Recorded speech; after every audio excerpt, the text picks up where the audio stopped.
Salut tout le monde, j'espère que vous allez bien. Ouais, je sais, ça fait un petit moment que j'ai pas posté sur YouTube. Mais je voulais juste prendre le temps de vous remercier toutes les personnes qui ont regardé mes vidéos. Mes 157 abonnés, merci à vous. Merci aussi à toutes les personnes qui ont aimé, commenté, partagé. J'ai eu que des bons retours par rapport au projet et ça fait vraiment plaisir. Pour les personnes qui sont abonnées, qui sont sur la chaîne pour la première fois, bienvenue à vous. Sachez que dans ce prochain épisode, ça va être ma coach Lauriane. Ça a été ma première coach quand j'avais 5 ans et j'ai eu la chance de l'avoir également au centre de formation. Donc j'espère que vous allez apprécier l'épisode. Ça m'a fait plaisir de monter cet épisode. Donc je vous souhaite un bon visionnage. Sachez que c'est juste pour la culture. Et soyez en esprit en regardant cet épisode. Daoud.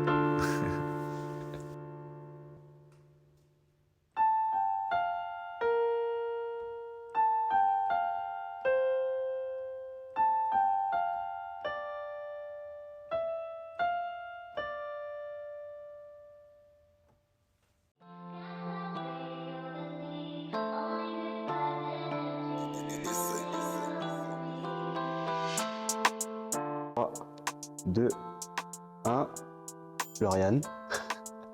David. Merci d'être présent sur la chaîne. Ça me fait vraiment plaisir de te recevoir. Je dis ça à toutes les personnes que je reçois, mais toi, c'est encore plus particulier. En plus, je te reçois au hall. Là, on s'est rencontrés pour la première fois quand j'avais 5 ans, 6 ans maintenant. Donc, c'est vraiment spécial de te recevoir. À toutes les personnes à qui j'ai parlé de notre projet d'épisode. J'étais vraiment dans l'inconnu, pour être honnête avec toi. J'étais dans l'inconnu parce qu'on a eu cette relation de coach-joueur. Et je pense qu'à l'époque, quand j'étais joueur, je suis timide de base. Ouais. Et on n'a jamais vraiment pris le temps d'échanger sur nos personnes. Là, on l'a fait un peu avant l'épisode. Mais c'est pour ça que je voulais vraiment prendre le temps d'échanger avec toi, de partager tes valeurs, commenter. Parce que tu évolues quand même t'es coach. Je rappelle que c'est mon entraîneuse.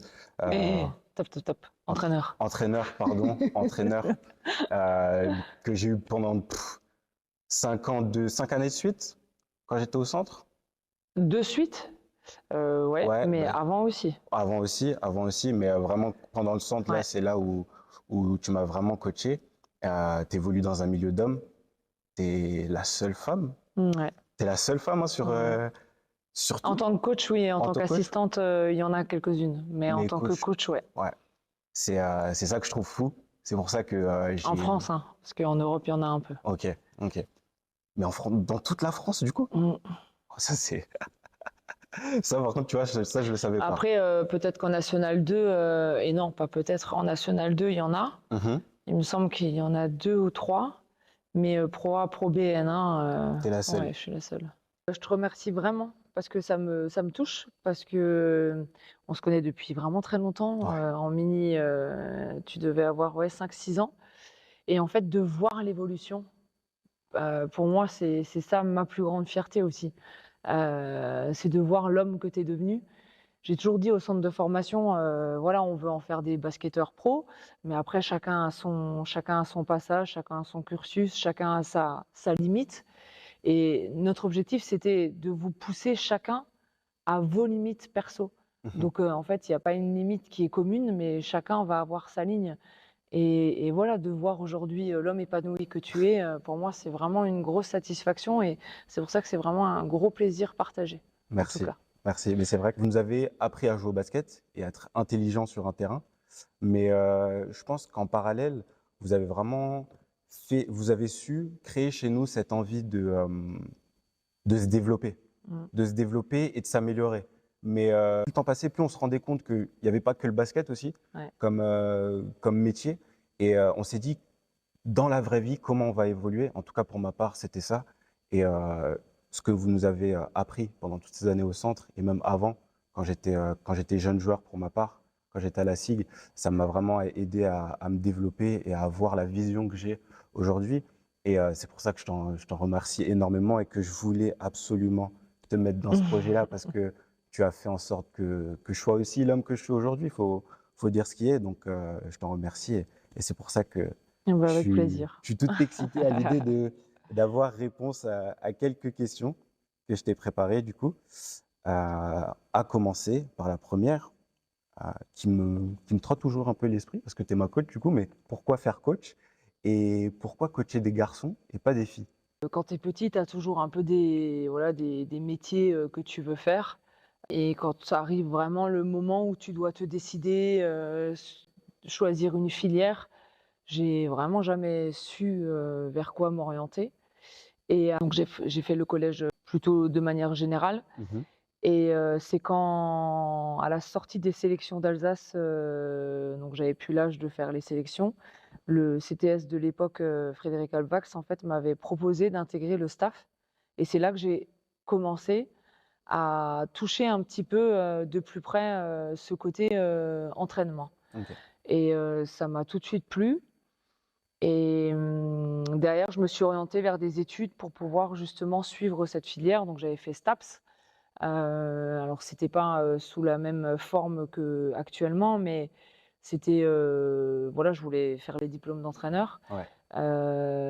Et à partir du moment où le système universitaire ne me correspondait pas forcément, et que j'en suis sortie, bah là j'ai vraiment tout misé sur la formation d'entraîneur. Parce que c'était un petit peu en parallèle. Encore pareil, c'est pas du tout comme ce qui se fait actuellement. Et surtout, je pense que j'ai eu un exemple depuis toute petite, parce que mon papa a été entraîneur de foot. Et donc moi, dès que j'ai commencé à marcher, enfin même dans le landau, apparemment j'ai fait les vestiaires d'arbitre pour dormir. Et puis après, bah, en fait, moi j'ai grandi, voilà, 3 entraînements par semaine, enfin voire je sais plus exactement. Et puis les week-ends, toujours à aller avec mon papa au foot, à être assise à côté de lui, à le regarder coacher. Et voilà, ça s'est fait un petit peu, on va dire Naturellement. naturellement. Mais même quand j'étais petite, en fait, je voulais être prof de sport dans une caserne militaire, va savoir pourquoi. Je voulais être enseignante. Enfin, il y avait toujours cette volonté de vouloir transmettre quelque chose, parce que les rapports humains, et c'est ce qui me définit aussi un petit peu, et sont vraiment importantes pour moi. Donc en fait, voilà, après je me suis lancée là-dedans. Et pourquoi les garçons plutôt que les filles? Quand j'ai été embauchée par la SIG Association au début de ma carrière d'entraîneur et que je travaillais pour le club, j'ai entraîné toutes les catégories. Il y avait des filles, des garçons. Et je pense que tout ça est né aussi du projet des Minimes France. Parce Ok. que la génération 93, il a fallu monter un dossier pour avoir les Minimes France à la SIG. Et j'étais en mission enfin chargée de cette mission. J'ai pas réussi à l'avoir avec les 93, mais on a réussi à l'avoir avec les 94. Et de là, en fait, bah, je suis restée les U15 France, après les U18, les U21. C'était un peu tracé aussi, quoi. Chez Ouais. les filles, à l'association, c'est quand même d'abord les filles. Mhm. Mais en fait, les coachs, ils étaient, voilà, Stéphane Weber, c'était le coach des U15 filles depuis des années. Enfin, il y avait des têtes d'affiche qui étaient pas possibles de bouger. Ouais. Et puis du coup, ouais, voilà, ça s'est fait en fait naturellement avec les garçons. Et puis c'est vrai que maintenant, aujourd'hui, je ne me vois pas pour l'instant bifurquer. Tant que ça marche avec les garçons, je resterai sur les garçons. Mais je suis pas fermée comme j'ai pu l'être plus jeune, à une fois entraîner des filles par contre. Ok. Et en tant que coach, selon toi, quelles sont les qualités humaines que doit avoir un bon coach aujourd'hui? En fait, tu l'as dit, c'est qualité humaine. Nous, en fait, dans le milieu, tu as les très bons coachs, les Ouais. fins tacticiens. Mais à côté, après, voilà, faut gérer un petit peu les différents mecs. Et après, tu as ceux qui sont un petit peu moins bien tactiquement, mais qui humainement sont très très forts pour la gestion d'ego et ainsi de suite. Et bon, après, tu vas avoir ceux qui gèrent un peu les deux, mais moi, je pense que voilà, gérer les deux, c'est bien, parce que tu as beau être une tête et maîtriser le basket, Mhm. Si à un moment, tu n'arrives pas à maîtriser l'humain, pour moi, c'est pas compatible. Mais après, voilà, chacun est différent et c'est ce qui fait aussi la beauté et la diversité de ce sport. Mais pour moi, j'aime être au plus proche des joueurs, Ouais. les comprendre, un peu beaucoup d'empathie et surtout, j'ai pas eu la chance, voilà, d'être joueuse de haut niveau, donc Mhm. je sais pas forcément les efforts physiques et ainsi de suite. Mais par contre, je peux vite quand même comprendre ce qu'il faut mettre en place. Et je pense que cette sensibilité-là, elle est importante parce que on a beau faire un métier passion, il y a des hauts et des bas pour tout le monde. Mhm. On a beau avoir la plus belle vie du monde, il y a un moment, et puis je pense que c'est ça qu'il faut réussir à gérer et que tout le monde trouve sa place dans le groupe. Ouais. Parce que si à un moment, tu es laissé de côté, et ça, n'importe quel homme avec un grand H, c'est valable pour tout le monde. Si à un moment tu trouves pas ta place, eh ben, tu vas forcément sortir du groupe, tu vas forcément, tu vas te détacher de tout ça. Et moi, vraiment, mon objectif, c'est que chacun ait sa place et chacun ait son importance dans l'équipe. Franchement, ça, c'est. Je pense que là, avec les années, tu as dû encore plus le développer. Mais déjà, quand tu nous entraînais, c'était quelque chose qu'on ressentait. C'était la différence. C'est la différence que j'ai ressentie entre t'avoir comme coach en tant que femme et, avec du recul, tous les hommes que j'ai pu avoir en tant que coach. Tu vois, il y avait. Tu avais vraiment cette volonté, au-delà de nous donner des conseils tactiques, techniques, toutes les stratégies possibles et inimaginables. Tu as réussi à faire en sorte qu'on ait cette place dans le groupe, en Ouais, fait. cette importance, ouais. Individuellement, tu as réussi à nous donner cette place et ça, c'est top, tu vois, parce qu'il n'y a pas tous les coachs qui donnent cette place, justement, à leurs joueurs. Ils vont stigmatiser leurs joueurs, les mettre dans une case et Ouais. ça va s'arrêter à ça, en fait. Et tu as réussi avec du recul, en tout cas, et la connaissance que j'ai du basket et de l'organisation qu'a un groupe de basket, une équipe de basket, humainement parlant, tu avais cette différence, tu vois. Et je pense que quand on cherche le titre en 2015, ça a énormément joué dans la cohésion du groupe qu'on avait, parce on était quand même jeunes. Après, il y avait une partie expérimentée, mais on était quand même beaucoup de cadets. Ouais. Et je pense que c'est ça qui a fait la différence pour qu'il y ait cette alchimie dans le groupe, qu'on sache où se situer et atteindre le titre Ouais. qu'on allait chercher, tu vois. Et ça, je trouve ça génial. Franchement, je te jure, hein, c'est mettre la qualité humaine en avant dans ce qu'on fait, que ça soit en tant que coach, dans la vie de tous les jours, c'est très important et c'est quelque chose que tu véhicules. C'est pour ça que je voulais vraiment mettre ça face caméra, tu vois. Vraiment, je te promets. Ça me fait plaisir d'échanger là-dessus Ouais. avec toi. La question que j'aurais par la suite, et que je me suis toujours posée, c'est comment tu as réussi à allier ta vie pro et ta vie perso au cours de ta carrière? Ouais, bah alors là, c'était des façades, hein. Ouais. Ouais. Parce que moi, si tu veux, à partir du moment où je suis rentrée à la SIG Pro, pour moi, c'était une opportunité de dingue et j'ai commencé avec mon premier mentor, Fred Sarr, Mhm. qui lui m'a tout apporté des débuts en tant qu'entraîneur. Première fois sur un coach, sur un banc des pros, première fois dans les vestiaires, à toucher de près les entraînements d'une équipe professionnelle. Et à partir du moment où moi j'ai mis un pied dedans, en fait, il n'y a plus rien qui existait. Je ne vivais que pour ça. J'étais à la salle de 7h, enfin de 7h30 de 8h à 20h, 21h le soir, tous les jours. J'habitais pas loin, mais je rentrais jamais chez moi. Fallait pas perdre une miette de l'environnement dans lequel j'étais. Et en fait, je me suis jetée corps et âme parce que j'ai eu un plan de carrière qui a par moments été pris trop négativement, à mon sens, par certaines personnes au sein de la SIG, alors que pour moi, c'était juste une évolution logique. J'en oubliais tout à côté. J'avais plus de vie. J'étais certes entraîneur des U18, mais je faisais tous les déplacements avec les U21. J'étais à chaque entraînement des pros. Et puis les pros, ils ont, avec la Coupe d'Europe et ainsi de suite, ils n'avaient pas du tout le même planning que nous. Donc ils avaient entraînement le dimanche. Et en fait, je ratais rien. Je ratais aucun entraînement. J'étais tout le temps là, tout le temps là, tout le temps là. Puis il y avait Vincent Collet après, où là, moi, c'est là où je me suis vraiment formée en tant qu'entraîneur sur les aspects technico-tactiques. Et avant que je sois assistante officielle, voilà, il a fallu que je cravache un peu. Et c'était pas grave parce que c'était pas d'être assise à côté de Vincent qui me faisait un petit peu prouver qu'on pouvait avoir confiance en moi ou quoi. Moi, c'était juste d'apprendre, d'être là au maximum. Et moi, il faut savoir qu'à côté de ça, on a une famille très grande. Je suis proche avec tous mes cousins, cousines, avec mes oncles. Enfin, encore aujourd'hui, on s'écrit tous. J'ai beaucoup de contacts avec tout le monde et je suis très famille. Mhm. Et j'ai grandi dans un environnement aimant, enfin tout ce qu'il faut. Et j'ai toujours dit qu'à 25 ans, j'aurais mes premiers enfants. Mes premiers enfants, parce que je dis aussi que je ne voulais pas un enfant, mais j'en voulais plein. Voilà, je me suis lancée dans le basket et puis à 30 ans, tu te réveilles et tu te dis bon, il n'y a personne à côté de moi, faire un enfant, ça va être un peu difficile.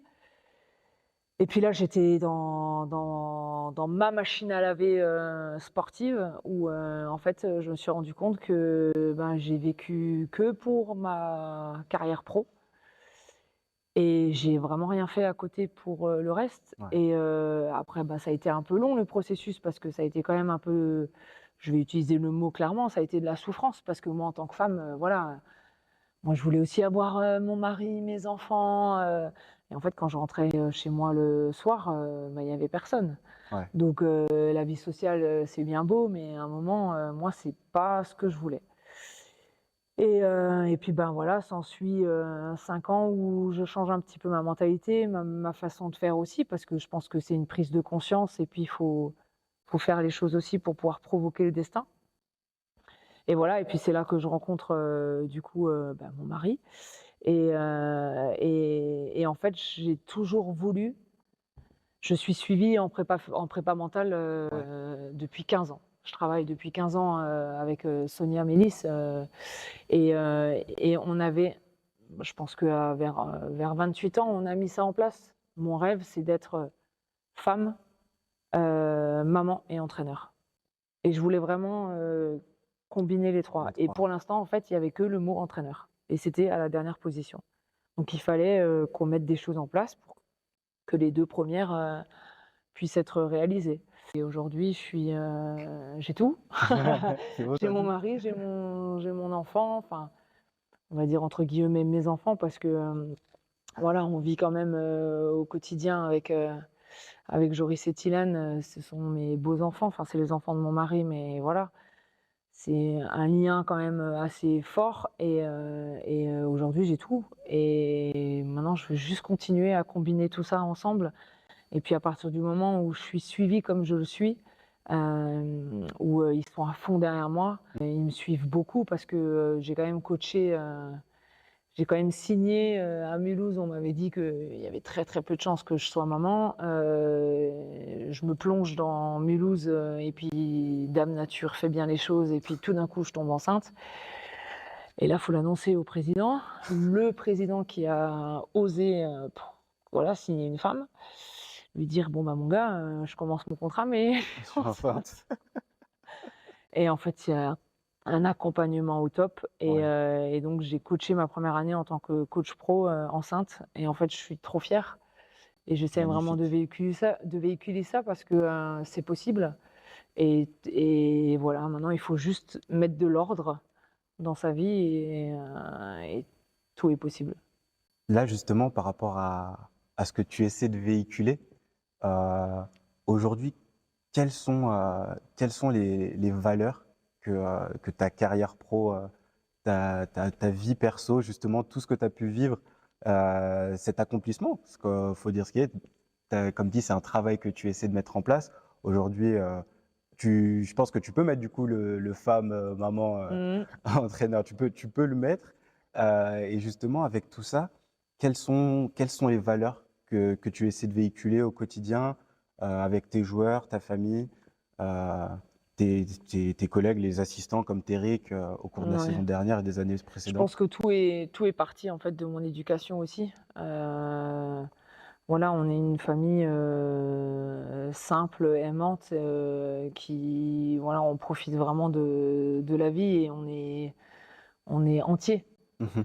Alors je sais que ça a pu me jouer des tours plusieurs fois, ce côté entier, mais au moins, voilà, il n'y a pas de non-dit, il n'y a pas de, on sait où on va. Moi j'aime bien quand les choses sont carrées.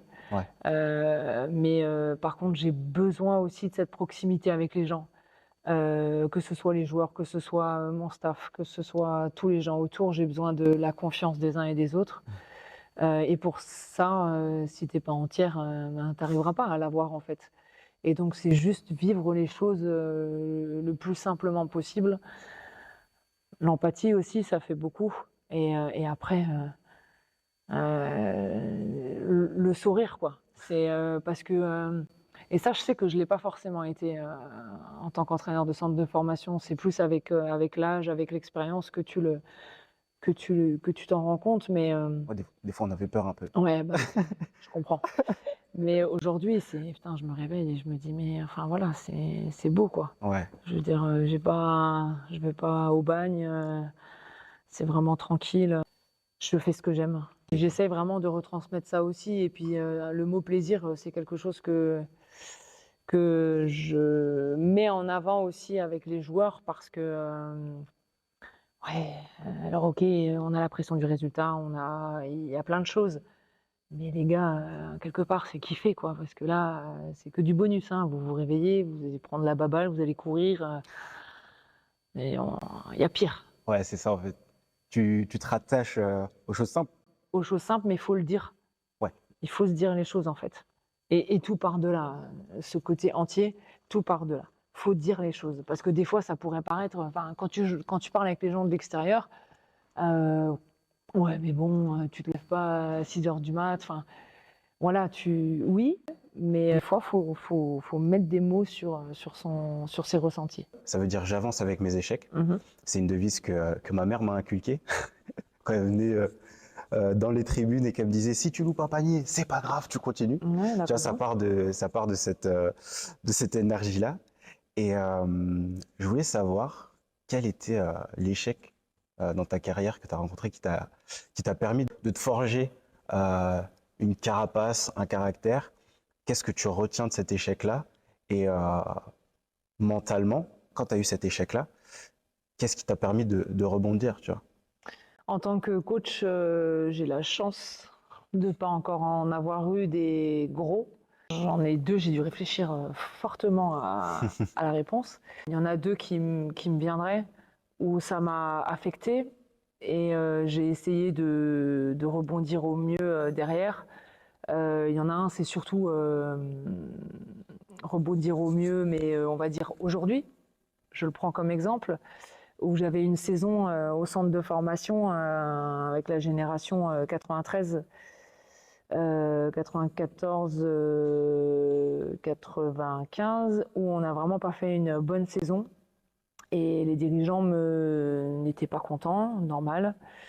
Et en fait, moi, défaite après défaite, je me refermais beaucoup, beaucoup.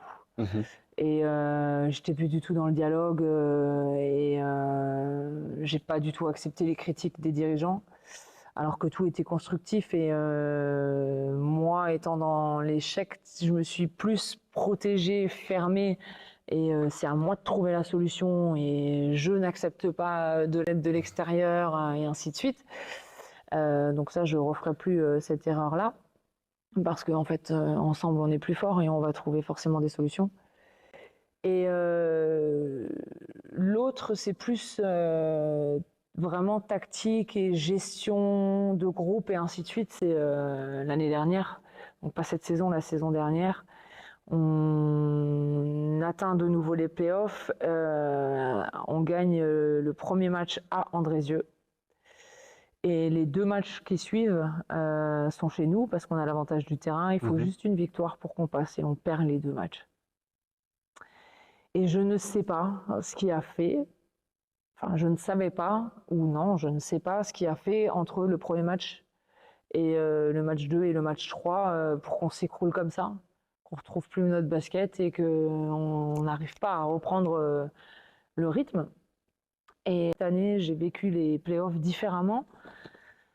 J'étais beaucoup plus en mode, à partir du moment où on a fini la première phase, il y a eu un break, quand on est revenu pour la deuxième phase, là j'étais en mode, bon bah maintenant vous me suivez, c'est comme ça et pas autrement, on y va, on sait où on veut aller, on s'est fixé des objectifs en début de saison.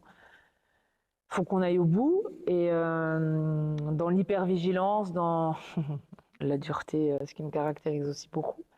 Mais toujours avec cette bienveillance, mais vraiment déterminée et dans mon discours, de toujours faire en sorte que les joueurs en fait viennent avec moi. Là, j'espère que ça, je vais continuer à le garder, mais ouais, parce que c'était pas facile à vivre ça. C'est dur quand tu te dis que tu es aux portes d'écart et que tu as fait le plus gros en soi-disant en allant gagner là-bas, mais en fait, c'est une erreur de débutant, quoi. Ouais. Mais j'ai pas l'impression d'avoir reflété ça la semaine qui a suivi, qui a précédé les entraînements à domicile, mais voilà, on a perdu, donc je me remets fortement en question quand même. C'est la remise en question aujourd'hui qui te permet Toujours. de... Mais même après chaque victoire, après chaque défaite, après chaque entraînement, toujours. Toujours. Et puis là, aujourd'hui, lui, il n'était pas bien. Lui, il a pris mal ce que je lui ai dit. Tout le temps. Des fois trop? Des fois trop. Des fois trop. Des fois trop. Les petits bonhommes, comme je les appelle là dans ma tête, ils aiment bien me parler le soir. Quand tu essaies juste de bien faire, en fait, tu as toutes ces questions qui viennent directement. Ouais, mais fait, après, c'est ça ça. fait partie du job aussi. Hein. T'es au devant de la scène, donc il y a des attentes. Mhm. Faut que tu y répondes favorablement, donc à partir de là, forcément. Hein. Mentalement, tu fais comment pour te mettre dans les meilleures conditions, justement, avant d'aborder... J'ai plein de petits trucs qu'on a mis en place avec ma prépa mentale, justement. Ouais. Je suis très impulsive. Exemple, quand je suis avec des dirigeants, donc c'est pas avec les joueurs, c'est pas pareil, mais quand tu es avec les dirigeants et que voilà, tu as un petit peu un désaccord, Mhm. c'est au moment où l'info m'arrive et que moi j'ai envie de ressortir mon agressivité. Non, c'est prendre 2-3 secondes et puis comme si j'étais devant un bureau sur une chaise à roulettes et que je me jetais en arrière. Et puis ce temps où je vais en arrière, ça fait faut redescendre. Et en fait, ne pas répondre trop vite. Mhm. Donc voilà, il y a plein de petites choses comme ça. Je sais que quand je suis très stressée sur le banc, on a mis ça en place à partir du moment où j'ai mis au monde Leno. On avait fait tout un travail de sophrologie avec le Mustela, la marque pour les bébés que voilà, j'adore, où je m'en mettais là. Et en fait, le fait de le sentir, on avait mis en place un chemin mental pour que ça m'apaise. Ouais. Après, il y a la respiration, la régulation de la respiration, ça c'est dans le vestiaire. Ça, le match 2 à Caen, mais c'était horrible. Ça faisait longtemps que j'avais pas ressenti ça. Et Terry qui passait à côté de moi, je lui mettais des coups de patate parce que j'étais tellement mal. J'ai dit, je vais crever, j'ai trop de... Alors que on avait fait notre saison, on était en demi, quand c'était les favoris, nous on avait gagné chez nous, c'est que du bonus. Mhm. Mais il y avait une espèce de... Parce que tu as toujours envie de réussir, tu as toujours envie de gagner, tu as toujours... Puis j'avais envie que les gars ils soient à la hauteur et de leur amener autant de confiance pour qu'ils se sentent bien sur le terrain et pas qu'ils flanchent et qu'ils aient un peu peur. Et donc le travail de respiration là, que dalle, ça n'a absolument pas marché. Et après c'était tellement conditionné, Ouais. le fait de voir les gars rentrer dans le vestiaire, c'est bon, je peux leur parler. Et voilà, et après c'était cool parce que tu construis en fait toute la saison des choses. Et c'est pour ces moments-là, quoi. Ouais. Et là, le fait de les voir et moi, ça m'a tellement apaisé de juste les voir.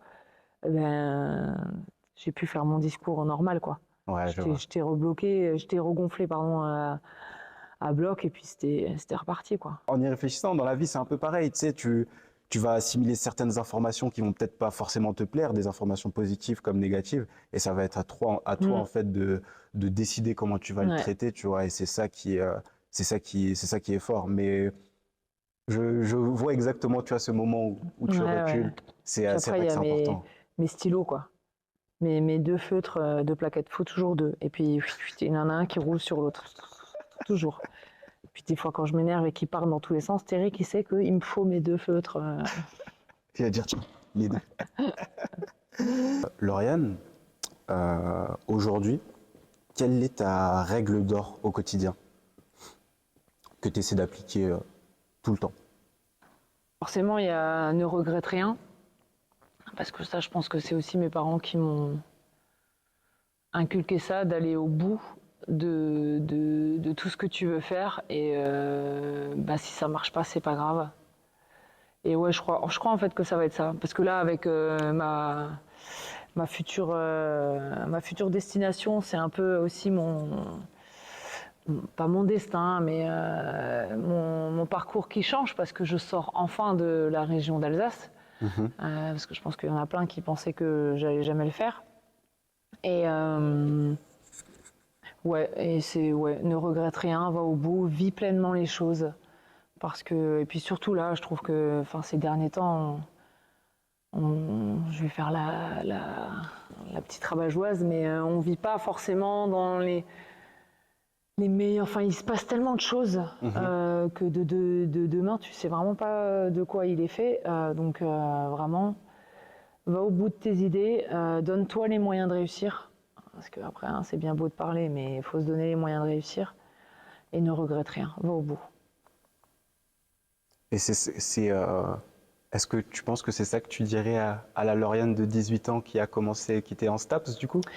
Je lui dirais aussi, sois patiente. Sois patiente. Parce que j'ai jamais été patiente.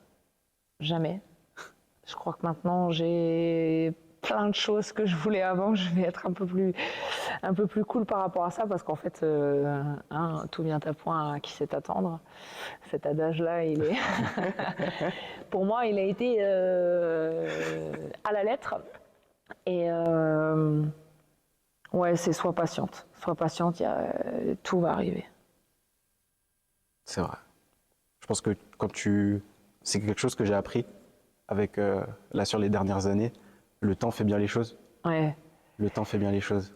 Et pour pas faire un peu ma vieille peau, mais c'est vrai que je trouve que la jeunesse actuelle, ils veulent tout de suite, trop vite. Et finalement, en fait, peut-être qu'avec ce que je viens de dire, en fait, j'étais comme ça aussi quand j'étais jeune. C'est la jeunesse, en fait, qui veut ça. C'est que, voilà, t'as des rêves et t'as tout de suite envie d'y arriver, t'as tout de suite envie que... Et puis c'est vrai, moi, toutes mes années au centre de formation, il y a des choses que... Moi, il y a une chose que je ne vivais jamais bien. Jamais. Je redoutais, c'était les entretiens de fin de saison. Surtout pour ceux où on disait que ça s'arrêtait. Ouais. C'était horrible. Faut pas croire que c'était quelque chose de facile, c'est des choix qu'on faisait. Forcément, celui qui encaisse l'info, ça passe jamais. Il y a toujours plein de choses, il y a toujours plein de raisons. Mais en fait, on a tous vécu cette jeunesse. Vous vivez votre jeunesse. Les prochains, mon fils de 2 ans va vivre cette jeunesse. Et c'est bien d'avoir les dents longues et de vouloir les choses, mais il faut aussi apprendre à être patient. Et ouais, si on s'est donné les moyens d'aller là où on veut aller, on y arrivera si on a fait ce qu'il faut. Ouais, c'est vrai. Tellement d'accord avec toi par rapport à ça. Faut juste attendre et aussi prendre le temps de se connaître. Je pense que quand on est jeune, on l'a pas forcément. On n'a pas cette prise de recul de savoir ce qu'on veut et de savoir ce qu'on veut pas, ce qu'on n'aime pas. Moi, je l'assimile beaucoup à ça parce que je trouve que j'ai jamais vraiment su ce que je voulais en réalité. Mais par contre, je savais ce que je voulais pas. Ouais, c'est une bonne chose. Tu vois, je me suis dit heureusement j'ai ça parce que ça justement ça m'a permis de m'aiguiller et d'être là où j'en suis aujourd'hui. Mais c'est vrai que les jeunes générations veulent tout de suite, mais on peut pas leur en vouloir de pas avoir cette prise de recul là. En tout cas, c'est ce que je me dis. Bien sûr, c'est ce que je me dis aujourd'hui. Et même t'as pas assez d'expérience. C'est ça. Là, je te dis ça. J'ai 27 ans. Je sais encore que dans les prochaines années, dans les 5 années qui vont venir, Justement, je vais encore plus me connaître et prendre le temps de bien savoir ce que je veux et de savourer l'instant présent aussi. Ça permet de savourer les instants présents. C'est ça. C'est ça qui est important Faut aussi. pas avoir de regrets par rapport à ça parce que je pense que c'est ce qui te forge aussi. C'est ça. Donc voilà. Mais moi, je me dirais quand même d'être un peu patiente. Surtout pour mon entourage, je pense, parce qu'il y a des fois où c'était pas forcément facile. Ouais. Ouais. Quand ils vont regarder ça, ils se diront ouais. ah ouais. Ah, tu nous en fais baver. Bah écoute Lauriane, on arrive à la fin de notre entretien. Et la dernière question que j'aurais, c'est quel message aimerais-tu laisser aux personnes qui vont regarder C'est ce que j'ai notre juste épisode dit il n'y a pas longtemps. C'est vraiment... faut croire en ses rêves, faut vraiment se donner les moyens d'y arriver. Parce que voilà, tout le monde est destiné à quelque chose. Et si ça vient pas tout de suite, ça va venir un peu plus tard. Mais il faut être actif, quoi. Faut pas attendre que tout vienne. Faut provoquer le destin aussi. Mais il faut surtout se donner le moyen d'y arriver. Et y croire aussi. Croire en... Toujours. Je pense que t'es l'exemple parfait. Oh. T'es la seule femme. En fait, pour moi, la stat, elle est folle. Hein. Que tu Ouais. ça en dit Moi, je long. trouve pas qu'elle est folle. Moi, je trouve qu'elle est triste, mais... Non, dans le sens où tu es cette personne-là. Tu es cette femme-là qui évolue dans un monde d'hommes, qui performe dans un monde d'hommes. Et faut avoir les dents longues, tu vois. Enfin, moi, je le vois comme ça. C'est honorable pour toi. Je pense que toi, t'es dedans. Tu le vis moi, au quotidien. Je le sens pas. Tu le vis au quotidien. T'as pas forcément cette prise de recul d'avoir cette vue d'ensemble-là. Enfin, je pense que tu l'as, mais pas au niveau auquel moi je l'ai, en tout cas. Moi, ça me surprend toujours de me dire... Parce que après le centre, j'ai eu plein d'autres coachs. Pour moi, dis-toi, quand j'ai quitté la SIG, pour moi, c'était fou d'avoir un coach garçon sur toute une saison. De pas avoir une femme dans le staff. Une femme, ouais. D'avoir une femme dans le staff, tu vois. Ouais. Et ça me faisait bizarre, mais ça m'a ouvert les yeux sur, justement, sur ce que tu apportais dans notre discipline. Et c'est honorable et je te respecte énormément, je le dis face caméra, je te respecte énormément pour ça parce que j'ai toujours été entouré de femmes avec ma mère et mes sœurs, sans oublier mon père, mais il y a toujours eu des femmes autour de moi et j'ai un énorme respect pour ce que les femmes peuvent apporter dans notre société et ce que toi tu fais, en l'occurrence dans notre discipline, dans le sport, toute l'énergie que tu as mis pour nous aider à avancer. Peut-être sur le moment, ouais, on le voyait pas parce que tu nous criais dessus, tu vois. C'est normal. Mais avec du recul, je me dis en vrai, il y avait de la bienveillance, il y avait surtout de la bienveillance derrière ce que tu faisais. Et ça me fait vraiment plaisir de pouvoir échanger avec toi aujourd'hui sur tout ça, sur tes valeurs, sur la personne que tu es aujourd'hui. Et de pouvoir l'immortaliser merci. à la caméra. C'est un plaisir pour moi aussi. Et, là, les joueurs de Dijon doivent ressentir la même chose parce qu'ils ont aussi une fille, Élise Prodhomme, qui était joueuse professionnelle.